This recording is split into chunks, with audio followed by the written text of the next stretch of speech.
If you look outside right now, it's raining, and I think it's gonna thunderstorm today, but it's gonna rain like 2-3 inches probably. To be in the rain with 35-mile-per-hour wind gusts, I think I'm gonna pass on that. I just don't think that it sounds like a great time. So a lot of people that tune into my channel or that know me primarily watch my smallmouth stuff that all relates to Mille Lacs Lake, which I really appreciate, but there is one other part to the scenario. I love going largemouth bass fishing. Smallmouth hold a special place in my heart, but as far as like largemouth fishing, there's still that other part of me. It's like the monkey on your back, but there's really not like a good monkey and a bad monkey, but it's the monkey on your back that's telling you, Sam, like, go largemouth fishing. You wanna swing that thing. You wanna freaking set the hook. It's super hard. I definitely get the urge sometimes, really bad, to go crack the whip on some largemouth bass. One of my favorite ways to fish largemouth bass is gonna be with a jig. Now, there are tons of different jigs on the market, and if you're new to fishing, which these instructional videos that I'm doing as far as different tackle hacks and stuff like that, or when to use different tackle in different scenarios, these are perfect for the up-and-coming high school angler that may have a little bit of a disadvantage not coming from a fishing family, right? There's a lot of kids that are getting into the sport right now that love to fish, but they don't have a dad that's into bass fishing. The dad does support those kids, but at the same time, the kids have a little bit of a hard time getting into the sport. So we're gonna break this down like it is brand new. You've never seen this stuff before, and we're gonna try and keep it as simplistic as we possibly can without getting crazy complicated about what to do and what not to do. When you're going out to look for bass, there's no more frustrating deal than not understanding what you're doing wrong. And that leads me to jig fishing. I remember when I first started jig fishing that it was extremely frustrating because I really didn't understand the scenario or the types of jigs that you need to use for those specific types of scenario. I also didn't have the right equipment, and it was a complete mess. So that's a great place to start. But how do you, if you're a student angler and you're out on the tournament trails and you want to get bigger bites, you want to catch bigger fish, how do you do that? There's no better way than doing it with a jig. Now, if you are new to fishing, the term jig comes off in many different ways. There's so many different ways. Like, this is considered a jig. This right here is considered a jig. You also have other different variations of jigs. You have gumball jigs, you have little jigs, you have big jigs, you have panfish jigs, you have tons of different kinds of jigs, and it can get a little bit confusing. But in the bass fishing world, we look at jigs. When somebody uses that term, oftentimes they're gonna be talking about a standard skirted Arky head jig. And I'm gonna show you guys what that looks like. I'm also gonna talk a little bit about what makes a quality jig. What makes a jig better than the other types of jigs that are on the market. This right here is your standard Arky head jig. Now this is a 1/2 ounce weight. Basically, for me, a 1/2 ounce is a great place to start when it comes to fishing in that 8 footish range all the way up to 12-13 feet. Now everything is very, very, very situational, right? Everything's very situational when it comes to selecting sizes of jigs. So I would start off with an easy approach as to what are the fish doing that day and fall rate, right? So sometimes, in my experience, fish want that jig to really drop on them really hard and really fast and just come through the water and fall right on their head. Sometimes the fish want much more of a slower fall. That's where this 1/2 ounce or 3/8 ounce is gonna come into play. There are many different ways to rig this Arky head style jig, and I'm about to show you guys. So, first things first. Pick something or pick your jig the way that it's gonna match the forage. One thing to really get a good idea of is look at the size of the bluegills or crappies that you see in any given area where you're fishing the jig. Now, there are exceptions to the rule. Typical rule of thumb is gonna be that the bigger the jig, the bigger the bite. I'm somebody that doesn't usually typically go over 5/8, but then I know other people that use primarily like a 3/4 ounce jig, and that's all they use. Some people only use 1 ounce jigs. It's all in your comfort and what you have confidence in. For me personally, I like to stay between 3/8 and 5/8 depending on the situation. We're gonna keep things simple though, so let's dive into this 1/2 ounce jig. How I would rig this up. As you can see, we have what's called a vertical line tie, which means that the eye is actually facing in the same direction as the weed guard. This is the weed guard right here. Now, this little guy right here keeps grass from getting caught on the hook. There are gonna be situations where that doesn't work. When it comes to fishing super saturated vegetation, that's when I'm really gonna lean on the Texas rig over the jig. There are, though, scenarios where you have super saturated vegetation, and then you might see holes in the grass, or you might see little dips, or different blank spots in the grass where you could sneak in a jig. That's oftentimes where bass are gonna live. In those super saturated areas, sometimes they create umbrellas, which means that on top it looks like it's very saturated, but on bottom it's nice and wide and open. That can be in milfoil, that can be in many different scenarios, and then there's the hook. This is a VMC round bend hook, and it's a little bit more compact of a size. Another thing is that this jig is tungsten. So you got more of a denser profile, and I'm gonna show you guys. This is a lead jig, Arky head style jig. I believe this is the same weight. So you got a 1/2 ounce weight right here, and you also have a 1/2 ounce weighted jig right here. Notice the head differences and notice the size. Typically for me, if I wanted to use an oversized jig to get bigger bites, but I didn't want to bump up into that ounce class or 3/4 ounce class size of jig, I would absolutely have no problem with going to this lead head style Arky head jig, which would be the same weight technically as this, which doesn't totally change the fall rate. It might change the fall rate just a little bit. It also gives you that bigger, bulkier profile that you're looking for to get that bigger bite. This jig can be very versatile. If you wanted to, if you had to, you could absolutely swim this thing like a swim jig. You could absolutely put like a swimmer trailer on there. There's really no rules to it, but that's not really what it's made for. This is a great jig for dock skipping. And if we're gonna get on the subject of dock skipping, you should probably use a lighter jig to start off with, just to get the pattern or to get the form down, and then slowly move your way up. Now, I know some great dock skippers, and I'm definitely not one of them, but a lot of them really lean on this specific jig. When I say that it's primarily a bottom contact jig, what I'm saying is that I would love to see this used in situations like moderate to light heavy cover. Let's get into the rigging of it, all right? So we got our 1/2 ounce jig, there's our skirt. Today, I would say depending on the way that the fish are biting and how good they're biting it, that is a very good indicator on how I like to make my trailers. So we can show you guys one version of this, and I'll say this much, a pretty good question is, does the jig trailer have to match? For me personally, it does, just because I'm a little bit, I would say, OCD about it, and I like my jig trailers to match or to be somewhat close to the same colors. But if you put on this color onto a black and blue jig, would it totally make a difference? It might on some days, and some days it might not. But for comfort or for confidence, I would say I would try and match them as best as I possibly could. Now, one thing that I can do is assess the situation and see, do I want to get big bites or do I want to get little bites? Do I want to get every bite possible, or do I want to keep the smaller fish off my bait and really target large giant fish?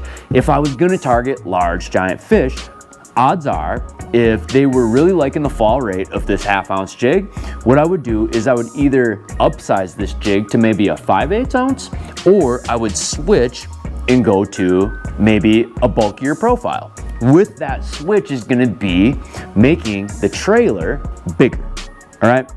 Bigger. That way I target those bigger fish and hopefully bring them in to eat bigger baits, right? So the way that I would rig this up is I would actually keep the skirt probably pretty close to the way it is. Now, maybe I would trim it down just a little bit, but I'm gonna take and put the plastic on there like so. And I'm probably not gonna cut it down very far, but this is a 4-inch bait. I'm just gonna take and go like this. I'm gonna leave the skirt whole, just like so. And here we go. This is a perfect summertime presentation. You know, how much did I take off of this jig? Let's take a look at it. This is very, very juicy looking. And what we're gonna do is, I'll show you guys something. I took this Crawmatis trailer and I only cut off about that much of the 4 inches, and that is my bulkier size trailer and has that big beefed up profile look. This is, to me, a very good profile. Now, what this is gonna look like when it comes into the water is it's really gonna kick the clouds. It's really gonna kick, these flappers are really gonna give a ton of action. If you're out fishing your tournament and you can't get bit, sometimes this happens. You get into a tournament situation, and this is for you high school kids out there, you get into a tournament situation where, say you went out and you practiced all week the week before, now you're getting into tournament day, right? Tournament day comes around, you can't get bit on this presentation anymore. How can we get bit? Very easily. Sometimes it's little tweaks and little manipulations to your tackle that's gonna get bit. Maybe this is the right color, maybe this is somewhat the right presentation, but it's too bulky. What can we do to make this more effective? Cut it down. So what I'm gonna do is I'm actually gonna shorten this whole presentation up, and this is why I like Arky head style jigs. So we're gonna drop this down. As you guys can see, what I'm gonna do is I'm just gonna take off some of the skirt. So this is what it looks like right now. What I'm gonna do is I'm gonna take about 1 inch off. A fisherman's inch, so it could be 1.5 inches, 2 inches. Look at that. Now we're getting closer to the bottom of that round bend hook, and we are gonna take our jig trailer and we're just gonna cut it down just a little bit more. Same trailer too. We're just gonna cut off like another 1/2 inch, 1/4 inch, thread her on, and now look what we just did. We just created just more of a finessed, compact style jig. This should give me more bites. Like this is definitely gonna give me more bites. It's gonna help me see what's around the area and all that good stuff too. Jigs are somewhat complex when we get around color, right?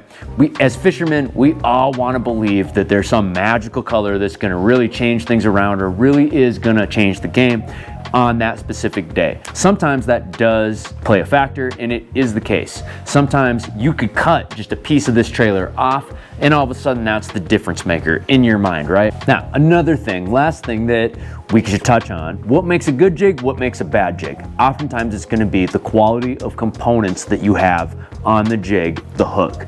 The hook is a gigantic part of the scenario. You don't want your hook to bend out. You don't want to lose the fish because you have a weak hook. Now, these specific jigs have a VMC round bend hook and it's a little bit shorter. One thing that I like about a shorter hook on a jig is it just seems like it gets back there just a little bit further, and I like the hook placement on the fish every single time that I see them come up. Another thing is the brush guard. Some companies, when they put in their brush guards, they don't use a quality glue, which causes them to fall out. These specific ones, I've only seen a couple come out when you've used them for too long.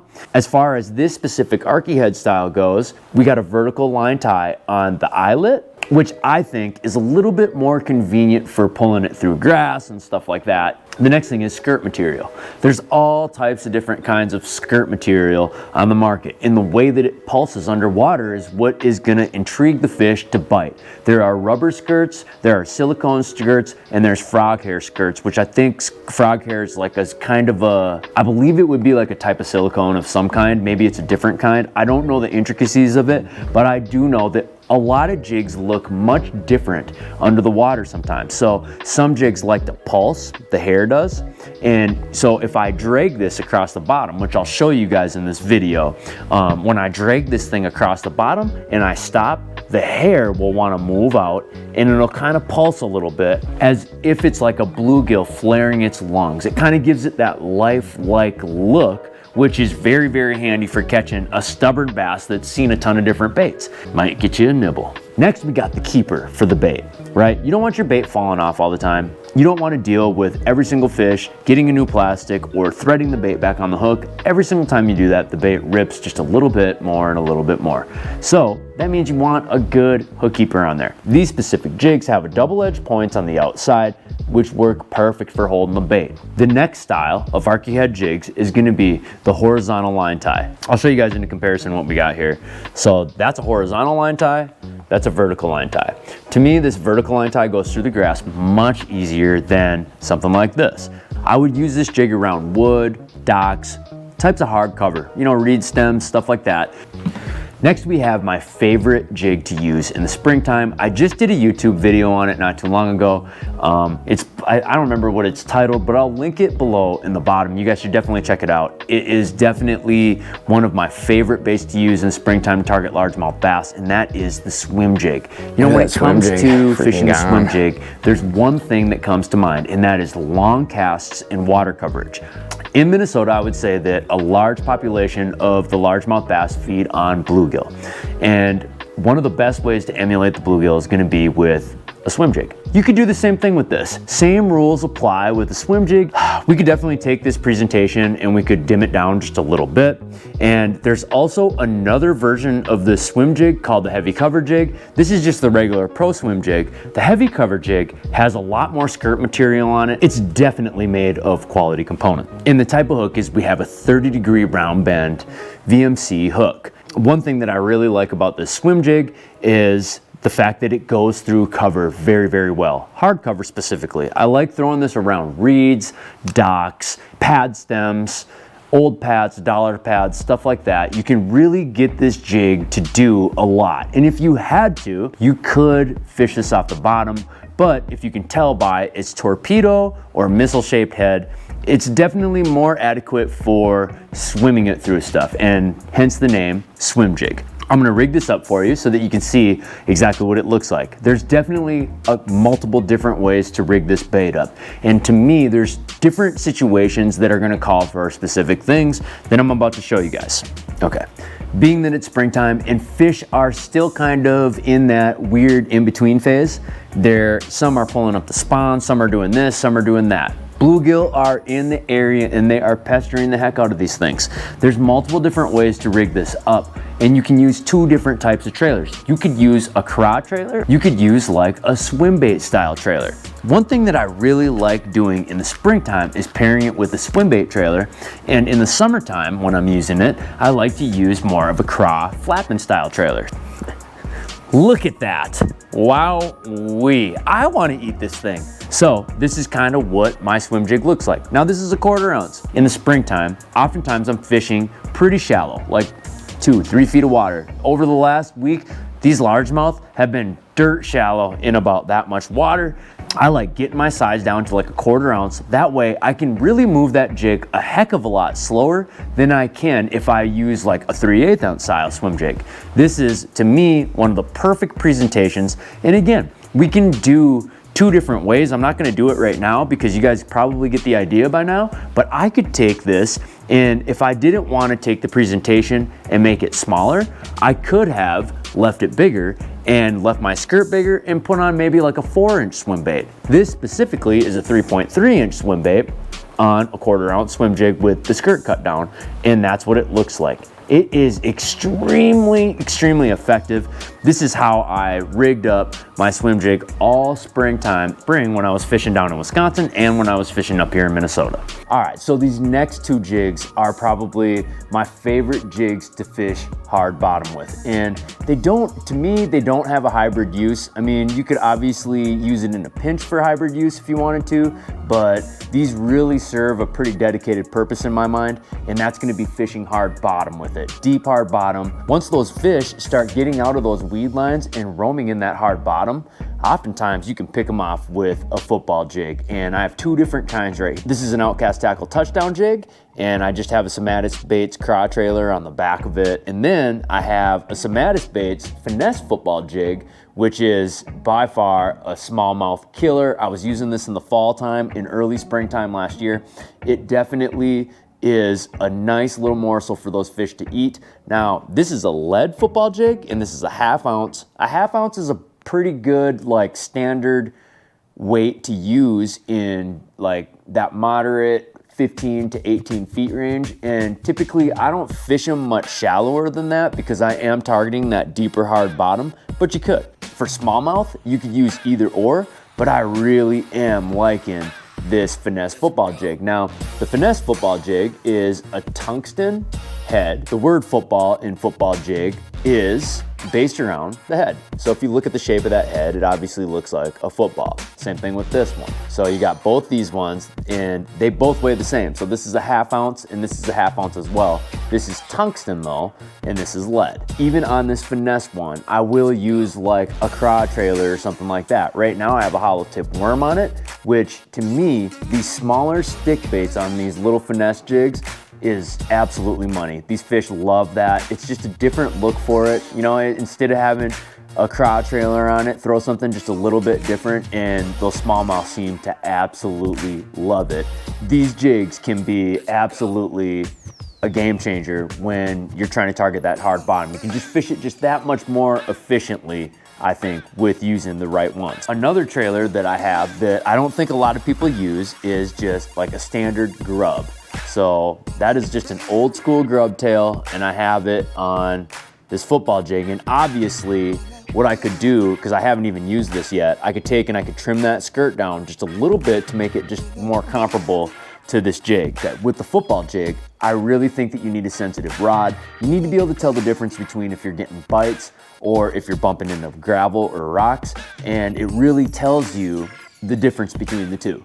Now, the way that I'm running this rod is on all fluorocarbon. I'm running a 7.3 Daiwa Tatula SV. Again, the sensitivity is key, and I'm running it with a 7.3 rod. So a 7'3" rod that's extra sensitive. And I think that that extra little length on there just gives it that much more leverage on a sweeping style set. Oftentimes with a football jig, that's how I set the hook, especially with these finesse football jigs. Now, one thing to really note when you're using these football jigs, especially, it doesn't matter if it's this football jig, the finesse one, or if it's even the Outkast one. The Outkast tackle football jig has an O'Shaughnessy hook on it that has like a slight bend in it. It's a little bit thinner wire of a hook. To me, fluorocarbon is like the end all be all with the football jig. I just don't think that you can do much better. You could use braid, but I found that when you use a heavier braid to leader, you start bending those hooks out, and that fluorocarbon really helps with that thinner wire hook. And I think that you get an awesome hook set with it when you're using all fluorocarbons. This is one of those scenarios where I usually try to stay like in the middle. I think that there's a lot of different ways to do things, but this is one of those scenarios where I think that fluorocarbon is honestly the better option than going braid to leader on this one. So those are my football jig rod setups, and we didn't get into them like as much as I wanted to, but we're gonna have a fall video for that. I'm gonna show you guys segments of me just whacking these things with the football jig. All right, so that wraps up the jig video. I hope that you guys liked it. If there's any kind of content or instructional videos that you guys wanna see on my channel, please comment down below and let me know what it is that you guys want to check out, and I'd be happy to film it for you. One thing's for certain, I appreciate every single subscriber that I've ever gotten on this channel. It was not very long ago when I was thinking about this, and I was like, man, if I start a YouTube channel, I would bet that I couldn't pay people to watch this. I was just surprised that I could even get 500 people to watch it. Right now we're at like 975 subscribers, and I'd love to get over that 1,000 mark sometime this summer. It'd be really cool. There's only 25 more left to go. One way that you can support this channel is not only by buying the products that I have linked below. That does help me, and I really greatly appreciate it if you guys do purchase those products through my channel. But another thing that you can do for free is just like and share this video or subscribe. Like, share, and subscribe. It's absolutely free. You don't have to pay $1 for it.